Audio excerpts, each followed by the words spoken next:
है होम्योपैथी की मेडिसिन एकोनाइट 30 और मैं इसे लेने जा रही हूँ। मैं आपको बताती हूँ क्यों।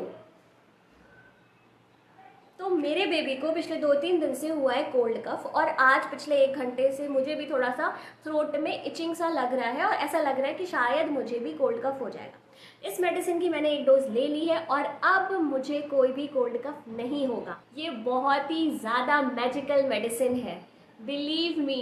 अगर आपको फीलिंग आए कि आपको कोल्ड कफ होने वाला है, आपकी तबीयत खराब होने वाली है, आप इसकी 2 ड्रॉप्स डायरेक्टली अपने टंग पे ले लीजिए और एवरी 10 मिनट्स इसकी 3 डोज ले लीजिए, आपको कोल्ड कफ नहीं होगा। Believe me, this is real magic of homeopathy. Bye bye.